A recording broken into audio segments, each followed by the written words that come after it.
And what about living in Hamilton? I mean, Jews could live anywhere they wanted? No, you couldn't live here because you couldn't live in Westdale. It was written down that no Jews were allowed. When we first set up house, we set up on George Street in a duplex there. We had the downstairs. And when we wanted to come to Westdale, so we looked for a place in Westdale. So we had offered on Dalewood to buy a house, and there was no argument about the price. It was whatever but we thought we were all set to get it, and they're sorry, but we have enough Jews here. Rabbi Baskin was around the corner, so they didn't want any more Jews around the area. And it was written right in the deeds at the time, but a few of the lawyers in town got after them and they cut it out. I don't know if it was official or just didn't exist. Well, the person who knows a lot about that is John Weaver. Well, John really knows about those restrictive covenant practices. Yeah, I've talked to him about it too. Right. But how did the people know that you were Jewish? I never thought of that, Bill. I really know. That's a good question. People knew each other better those days, and I'm trying to think of who lived in Westdale. There was one family, a girl married Sam Hoffman, Dorothy Carpal. He was an insurance man, small time, with a Scotch accent. And he lived there, Sam Pollock was one of the big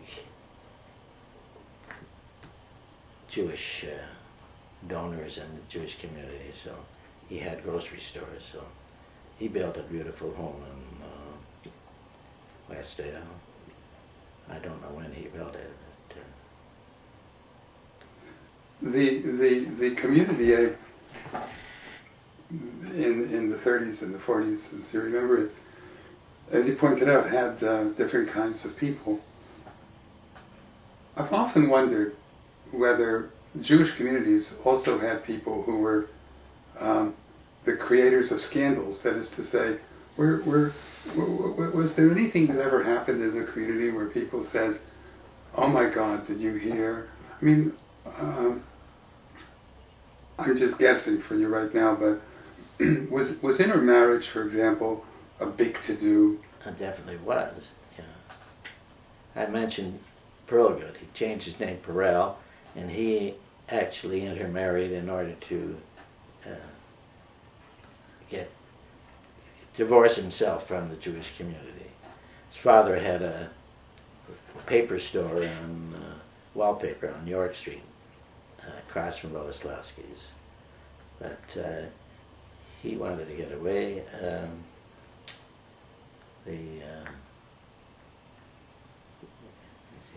Isaac Levy was his son lived. Herman Levy? No, his Michael Levy. Michael Levy, right. Tell me about Isaac Levy. Isaac Levy was the pop man, and there are a few people made pop. They got a seltzer bottle and quite a character.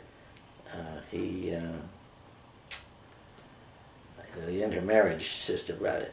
One of his daughters married out of the faith, and he sat Shiva for her.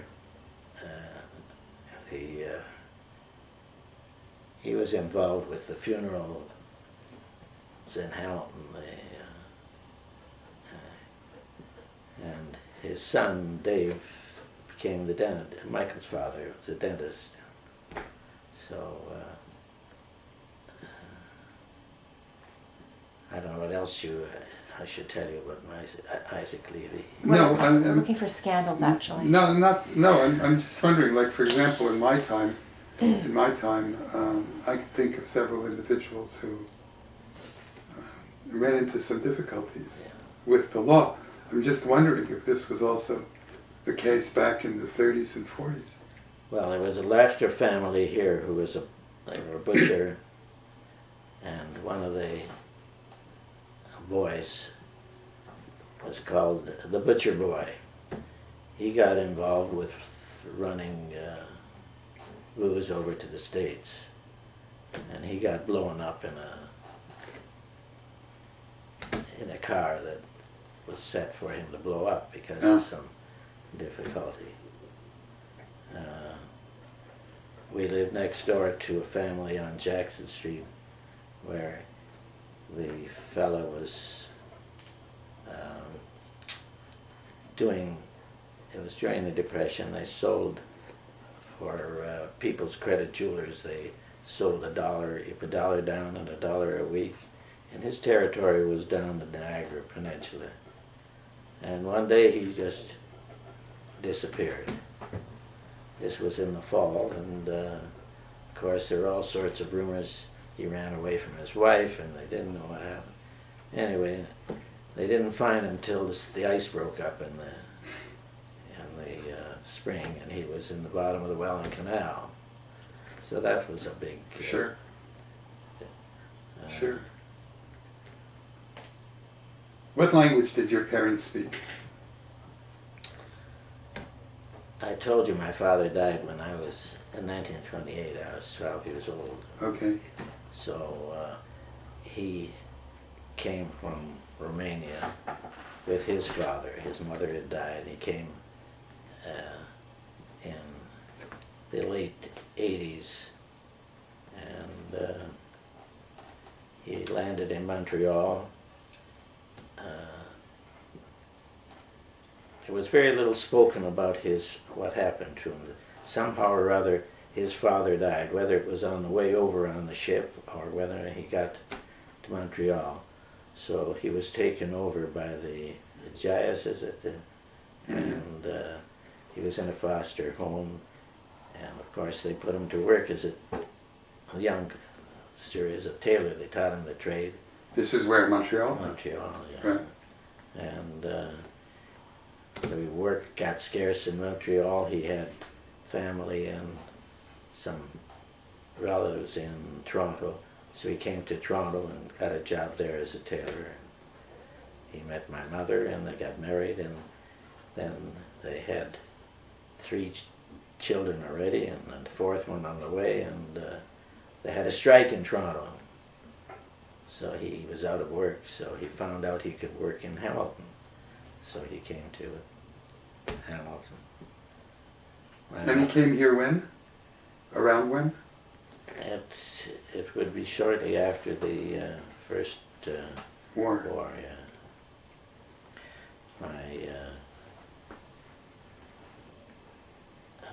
My mother came from Galicia, and it was Austria then.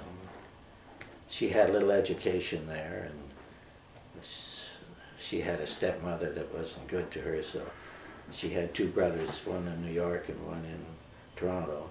So they got her to come to North America, and they promised her she would go to school. She landed in New York.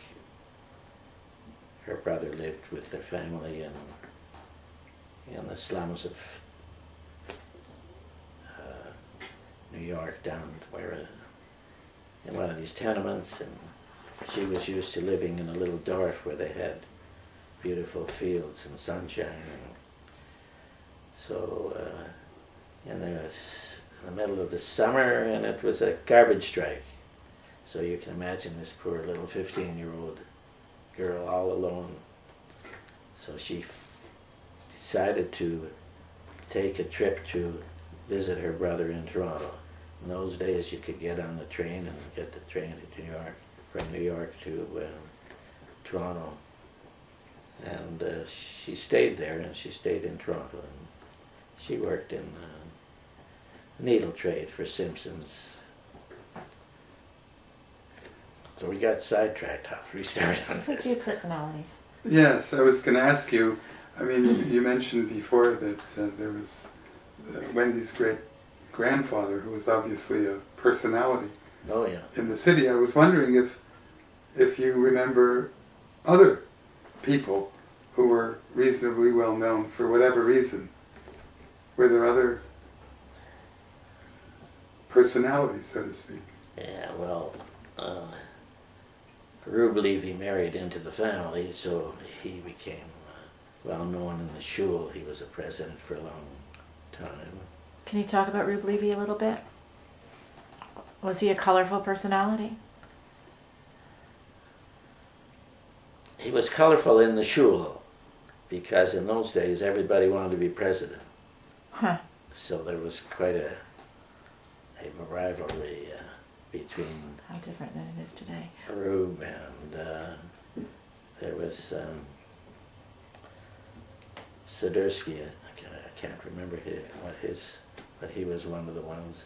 The pictures are in the wall at Beth Jacob. Why did everyone want to be president? It was a position of honor. What else could you have as it being honor in the town? Yeah. Jacob Goldwasser was a president too, and there would be arguments of why weren't you a good, why didn't you do this or why didn't you do that? So they would have a meeting and it'd be hot and heavy. Everybody wanted to say something. Schreiber boys were always at the meeting and voice their opinion very strongly. Bill and Henry. Were there, and where did people hang out? Like, were there places like, we once spoke briefly about the different delis that were on York Street. Is that? So I was too young to hang out, so I don't know. But I know they hung up in Boleslavsky's. The back of Boleslavsky's is the card game. And when they needed a minion at Beth Jacob, they would send somebody over to Boleslavsky's to pull some of the card players out for a while and get them to come to the minion. In later days, they hung out on Robert Street. We had a Rabbi Green that was famous for his big cigar, and he was... Not this one. No, nothing to do with this family. Were there any colorful females that you can remember? Colorful in any sense of the term. Yeah, I'm trying to think about the females. The Levy sisters were always well known. Dolly and her sisters, because they were very attractive girls, and they would be active in the shul, the sisterhood, and there was a council. The women had a council, Jewish women. Can't remember who the. There was a Seal woman who was artistic and active in theater. Did you know Fran Garshowitz? Now, what name is Frank associated with? Fran. Wasn't there a woman, Fran Garshowitz? Well, she wasn't very famous for anything good. That's right, we want to know No, that. but I mean, that's It my doesn't point. have to be good. It can be famous or colorful but- in any sense. I once actually spoke to her. Well, you remember she had red hair? Yeah. Yeah, and she lived with her mother. And she liked to sing like Sophie Tucker. Right. But there was a big Garshowitz family. I forget how many children they had. there's still Goldie Robbins was one, and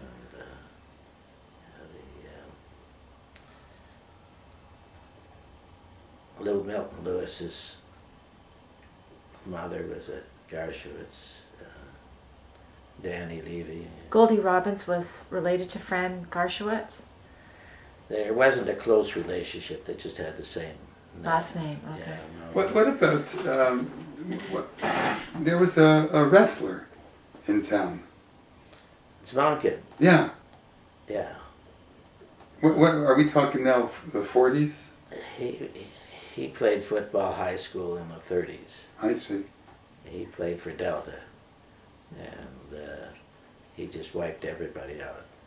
He was so good. And he had a younger brother, Len Zvonkin, who played also after him at Delta, but he was quiet. And he went to university at the same time as I did. That's another name. And he married one of the Lee's girls, and he went to California to teach because he couldn't get a job here. You also went to Delta, am I right? No, Central Collegiate. Oh, Central Collegiate. Yeah, Delta was down the East End. And it was Joe Minden, the surgeon, was Delta. Sid Halpern was a Delta boy. They did very well at Delta because for some reason they had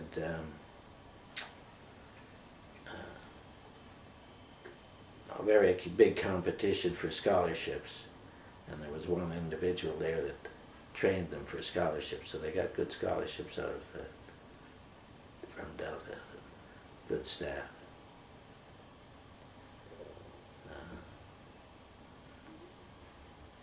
Dr. Dan Levy, do you remember him? He was a fine physician too. Leah Levine's family. You remember Leah Levine? No? Yeah. Yeah. Did you know most of the community? Oh, well. In those days, you were saying that people knew each other a little better. If I didn't know them, I knew of them. Can I ask a question? Sure. You know, David Steinberg has been interviewed several times about his memories, and one of the things, or one of the themes he often talks about is his heroes, his mentors, people that he looked up to when he was growing up. Can you talk about that a little bit? Role models within the community.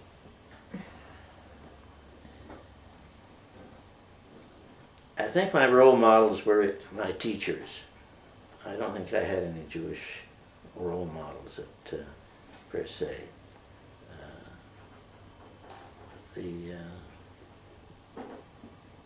The community leaders at the time were business people. They weren't academic.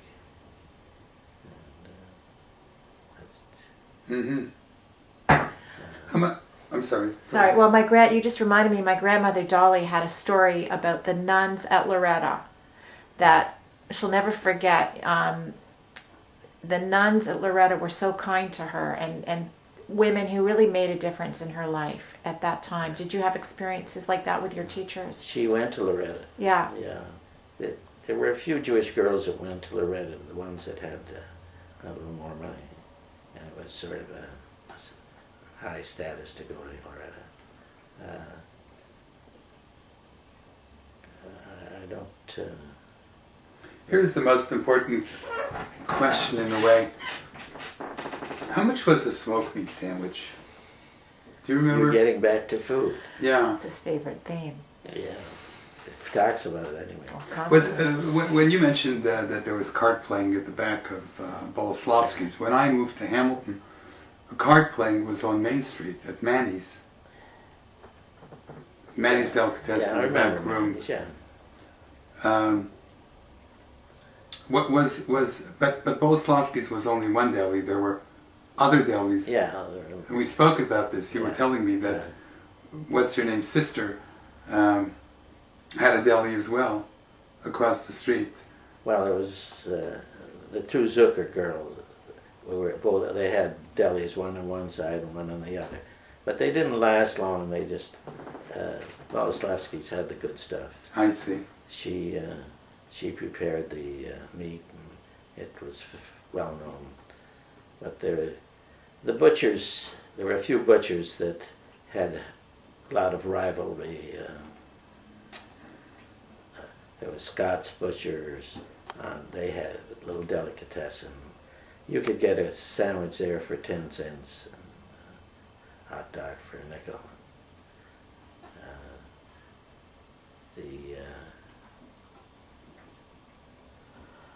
But 10 cents was quite a bit back then, no? Like, I mean... Well, it depends who you were. For me, it was a hell of a lot. Yeah, I would imagine that it was... Yeah. You know. But, sure, you could go to the movies for 10 cents. Or as a kid. I think adults was a quarter. Was there a bakery? Where'd you get bread? Anywhere? Ellensweg's had the bakery. Who? Ellensweg. Okay. That's not in your time. No. I'm trying to locate their bakery on Wilson Street, I think it was. Mm-hmm. And they made the Jewish bread. They had a driver who came around to the house, and he delivered the bread. But they sold it to the delicatessen. I can only hope that it was better than today's bread. Who knew better? I don't know. It was, you're lucky to get some bread. But I mean, the issue of kashrut and bread wasn't the same kind of issue as it is today, is it? I mean, when you said that they made Jewish bread, I mean, was there a difference between Jewish bread and non-Jewish bread? Well, who would make rye bread? You'd want rye bread, you'd get it from the Jewish bakery. I don't know, we always bought from Allenswick's bakery. I don't recall. Right. Yeah. We didn't mention the market. The market was an interesting institution. In how, you would go there and get your live chicken and take it to the shachar and get it curled and flaked. And Were there any Jews who had stalls in the stalls? market? Oh, sure. Who? Janover had the potato stand. There was a fellow by the name of Rafel sold chickens. There were others that were sold chickens there. Where was the market then? Same, you don't know. Before they made, you were here before they made the Eaton Center. Yeah, where was it before? It was right there. Oh, okay. On York Street. Right. And the Netkin was a big wholesaler there on McNabb Street. And the father of the Netkin who had... Father of Millie. That's right. Yeah. And interestingly, he returned to the market. He, the son, returned to the market. His son, yeah. Barry, that's his name. Yeah.